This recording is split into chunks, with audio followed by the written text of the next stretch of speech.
Hello, friends. Thank you for joining me today. So, today I want to introduce to you to yet another very tasty and delicious chicken recipe. So, this is how the end dish would look like. It's very tasty. So, before I walk you through, I thought I'll show you how it would look like and then I'll walk you through how to prepare it. Now, this is the ingredients that you see here. I know it looks quite a lot, but these are all the basic ones that we use when we prepare, you know, a simple chicken dish. So here I have 1 kilogram or more than 2 pounds of clean chicken. Make sure your chicken is always, well cleaned, and then to this, first I'm going to marinate this chicken and keep it for like 15-20 minutes. And while it is marinating, you can get your other stuff prepared. So first step is to marinate the chicken. Now to quickly show you the ingredients, we have fennel seeds, mustard, turmeric powder, that's garam masala,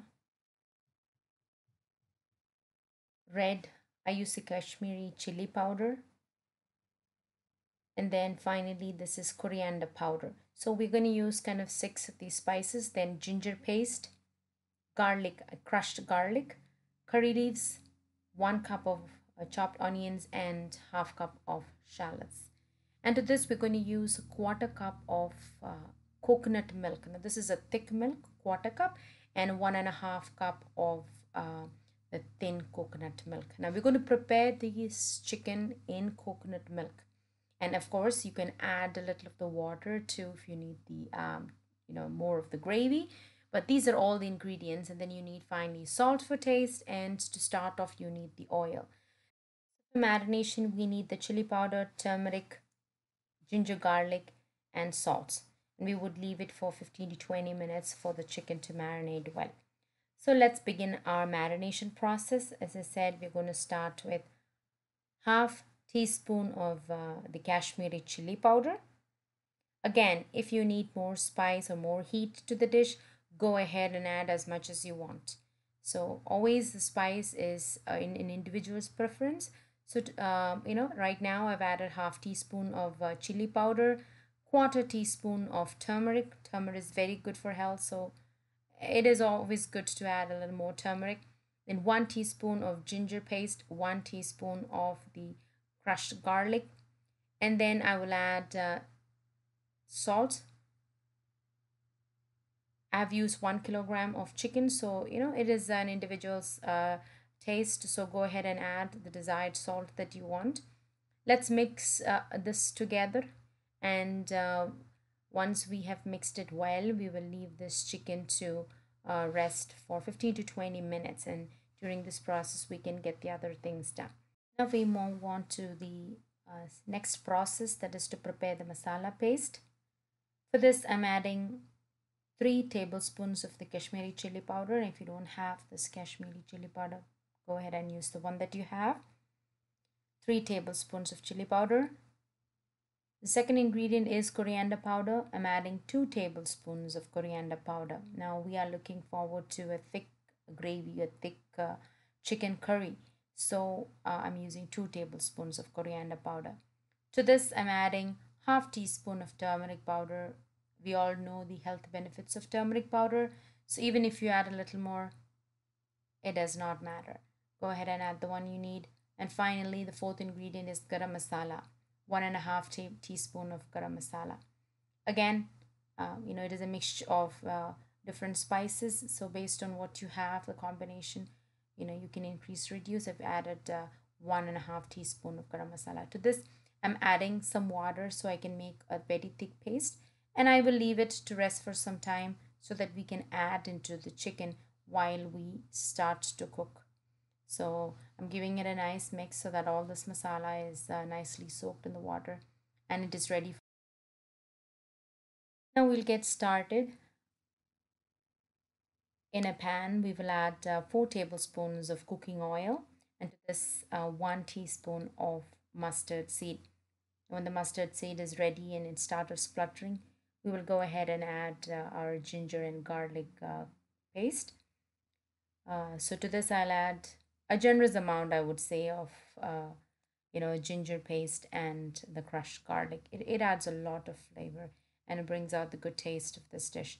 So when it's ready, go ahead and add 1 tablespoon or 1.5 tablespoon of the crushed garlic, and again 1.5 or 1 tablespoon of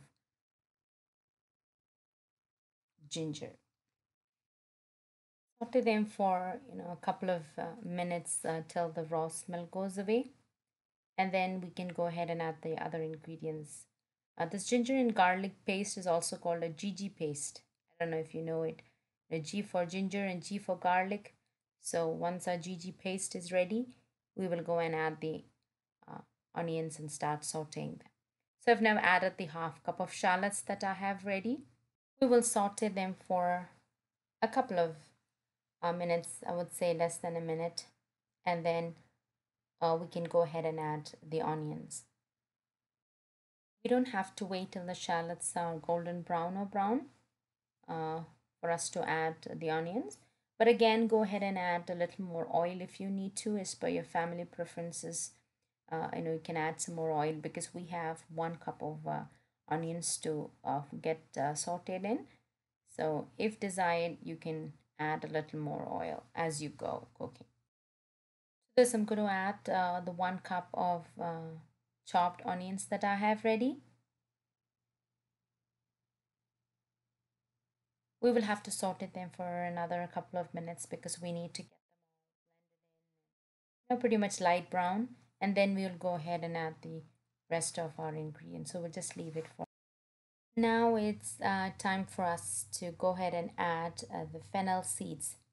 I have powdered the fennel seeds, and to that I'm going to add half teaspoon of garam masala.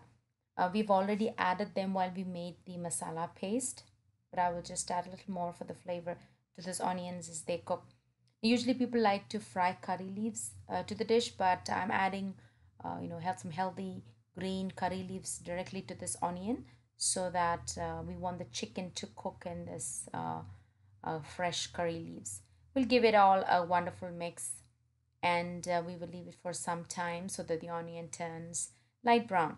And once it is light brown, we will add the masala paste that we've already soaked in water, and we will move forward from there. Now if you see, the onions are light brown, so let's go ahead and add the masala mixture. uh, you can wash down this mixture with a little more water and then give it a nice mix. We keep it cooking until the oil kind of cooks through these mixture, and then we can go ahead and add our marinated chicken.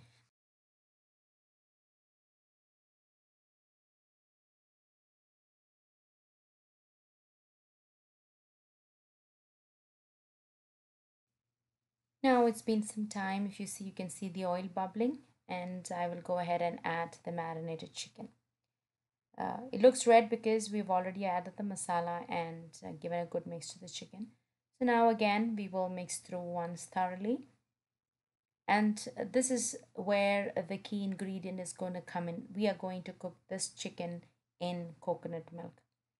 One of the ingredient was a thin 1.5 cup of thin coconut milk. We will pour that coconut milk into this chicken, and this chicken will cook through the entire process in the coconut milk. And once it is ready and you switch off the stove, we will go ahead and add that quarter cup of thick coconut milk. The chicken is now going to cook through in the thin coconut milk. Go ahead and add the salt, and as you cook through, as it cooks, you can go ahead and add more salt if desired. So here I've added the 1.5 cup of thin coconut milk. Give it a good mix, um, and we will let the chicken cover it and cook if you need to, but occasionally give it a stir.